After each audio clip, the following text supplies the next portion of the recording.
Okay, welcome to session 23, part B. Okay, we're going to try to get to how the Fed can increase the money supply. That's where we're going. Okay, let's go back to the example I talked about in session 22.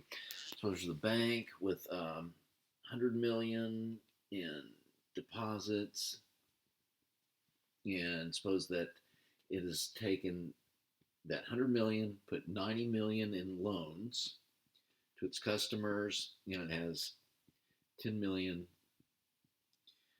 in its vault. Okay. Um, Now that's all legal, of course, because we're assuming a 10% reserve requirement. Okay, so it's keeping 10% of that $100 million in its vault, so everything's legal. Okay. Now it turns out you don't actually have to keep it in the vault. This bank, so this is a private bank, what it could do, uh, it could, that $10 million that it has to keep in reserve, you have a choice. You can keep it in your vault, or you can keep it in an account at the Federal Reserve. So what it could do instead, let's suppose it decided, no, what we're going to do, we're going to keep 6 million in the vault, and then send 4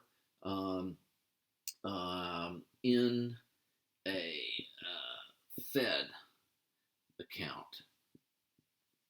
Okay, and that's perfectly legal. It could transfer 4 million of that 10 million, send it to the Fed. Okay. Now, um, uh, okay. Okay, so that's important. So keeping it fed is just as good as keeping it at the vault. Okay, that's an important point. Now, what if? So I'm going to use the red for this what if situation. What if it had no money at the Fed? Okay, and instead of 10 million in the vault, this bank had only 8 million in the vault. Okay. Now all of a sudden, if this is the case, the bank is violating the law. It's supposed to keep 10% of reserves either in its vault or at the Fed. It only has 8%. Okay, so it's got to do something. It either has to call back some of the loans or somehow get an extra $2 million. Okay. Now, if it calls back some of the loans, we've talked about that in the last session, how that decreases the money supply. There's less money circulating in the economy, so it'll take back 2 million of its loans, but then those loans, that money in those loans are somehow deposited in other banks, and it will cause other banks to have to call back some other loans. And so this will reverberate, and so that $2 million will decrease the money supply if all of a sudden it has to make up for that. Now, instead, what actually happens all the time is the Fed says, here, I'll put this in blue. The Fed says, we're going to give you an account, 2 million in an account at the Fed. Okay, so the Fed is like a bank for these smaller banks, and the Fed has said, okay, look, we're going to allow you to have $2 million in our account. Now, that's like just giving money to the banks. That isn't what happens. Instead, what the Fed does is it says, would you like to have a loan? We will loan you $2 million. And if you say, okay, bank, we will immediately put on our ledger that you have an account with us. So we're going to loan you the money, but you're going to keep that money in our account. Okay. But if you do that, you will now be satisfying the law. So that's what the Fed does. It says, okay, we will give you a loan for $2 million. The deal is you must keep that money in our account at the Fed, and then you must pay it back at some rate. Okay. The rate that they must pay it back, the interest rate, is called sometimes the Fed funds discount rate. And it is very, at least at this point, as I speak in November of 2020, this rate is very low. I haven't checked. It's something like 0.25% interest. It's very, very low. So when they do this, all of a sudden, before, without that loan, this bank was going to have to retract some of its loans. Now it doesn't. It's got more money in reserves. It has the legal requirement, so it doesn't have to retract loans. Likewise, the Fed could have even given more, could have given $3 million, and then all of a sudden, the bank could actually loan out even more money, well, at least if they could get some more deposits, okay? Now, the key is, though, this solves the puzzle of when I told you when I was talking to Randall Krosner, when he said, I can't wrap my head around this. When we at the Fed, when we put a line on a balance sheet, with a stroke of our pen, we can increase the money supply. That's what's happening here. The Fed has just said, here, you get a loan for $2 million. It's a very low rate. Doesn't matter the rate that much. So the key is you have a loan. When you do that, all of a sudden, this can increase the money supply. Okay. Okay.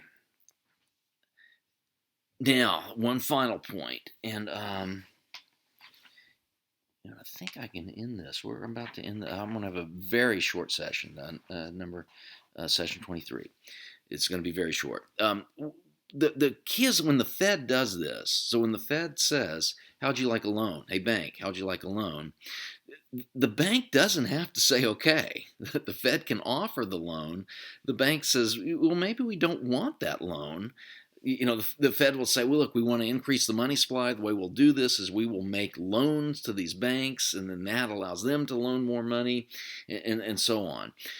What if the bank itself says, no, we don't want to take another loan. We've got enough debt. The way the Fed can induce these banks to take a loan is by making their interest rate very low. So the Fed says, here, we'll offer you a loan, and we will offer you this very, very low interest rate, say 0.25%. And actually, this is a good deal for the bank, especially at this point.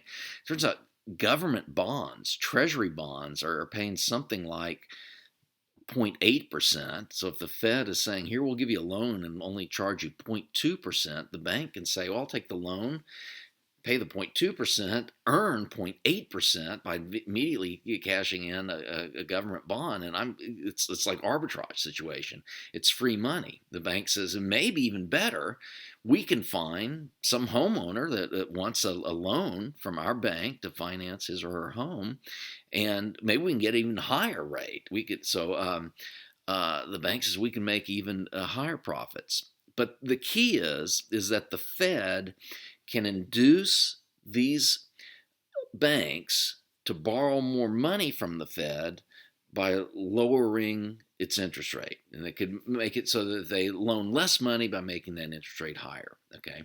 Now remember, when the banks borrow that money from the Fed, that causes money supply to increase. So the Fed can affect the money supply by changing the interest rate that it charges those banks. So if it wants to increase the money supply, if the Fed funds discount rate is currently at 0.5%, what they might do is decrease it to 0.4% or 0.25%. That will cause the money supply to increase. Okay, so that's key. You'll hear that all the time, especially if you watch business news on TV or read Wall Street Journal, the business pages. All the time, the Fed is talking about increasing or decreasing the money supply, and the way they do it is through this interest rate that they decide to charge these banks. Okay. So, and remember, so by lowering or raising that rate, by lowering the rate, they create money, okay? And then the danger they have to worry about is if the Fed does that, they lower it too much, this could cause inflation, Okay, or if they raise it too much, that could cause deflation. So the Fed may want to set just the right amount. And where I'm going to end is a point that the book makes. Okay, the book says, okay, what is the optimal amount of money supply? What should the Fed do? How does it decide what should be the money supply?